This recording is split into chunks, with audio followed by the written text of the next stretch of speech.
Hey folks, so I'm going to, that lighting is not good. That lighting is not good at all. Also, my stereo is blinking at me. You're in front of my stereo. So what we're doing right now is a 5 things so that I can get rid of some things. Specifically, specifically these things. So, let me show you what I got. I have, first of all, this is my first can of the Batiste dry shampoo. This is just in the original. Even my brown is still light enough that it doesn't leave the white cast that I know some people... Let's try that. It's a thing.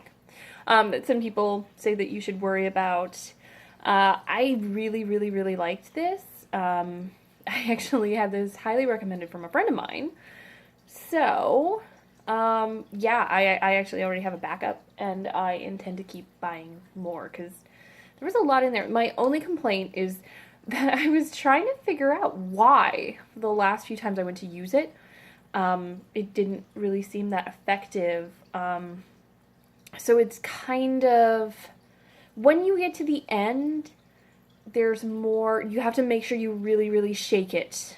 Maybe that was the thing. Maybe I just wasn't shaking it enough when I was using all of it. Okay, that could be it.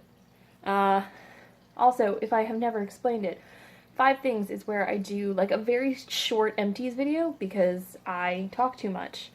And so it stops me from talking too much. The bottle is disgusting, so please don't judge me on the bottle. I've had it for a couple of years.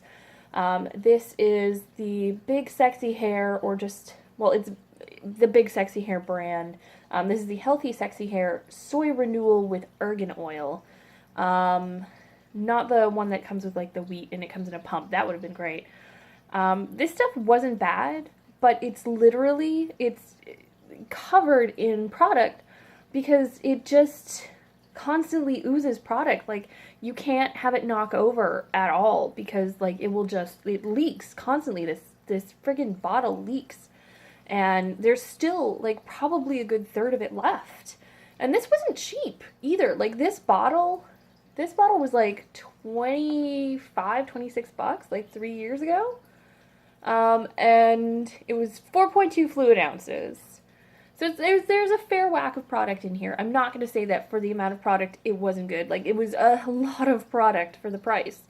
But literally, I had to stop using it because I had to be so careful about where I put it. Like, I couldn't just have it on my counter because if it got knocked over and I didn't notice, or like I hadn't cleaned all the product off of it, so it had sort of oozed down and it was starting to cause problems because I have a granite countertop in my bathroom.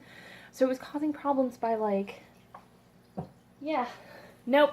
Just because of the packaging. The product itself was really nice, and I originally got it in an Ipsy bag, and it had just been like a twist off, and I loved it. I loved it, and I had like 2 little samples that I wound up getting, and I just used them like religiously, and my hair was really nice. That is definitely very heavy in cones, by the way. Then I have, this is another product. I haven't quite finished this, but I'm done with it. This is the Live Clean Argan Oil. It's a really weird product. So it just looks like a sort of, I don't know how well you can see. It's like a clear oil product. This is also very cone heavy. So what you do with this is you put some on your hands. You rub it between your hands and it becomes like milky and incredibly sticky, and then you run it through damp hair. Is key, because otherwise it will make your hair sticky and disgusting. Although it did say that you could put it in dry hair. Don't do that. It's awful. Don't do it. And also it gets this weird residue at the top, and I don't like it. And it's one of those products that like I'd use it and I wouldn't notice like a big result,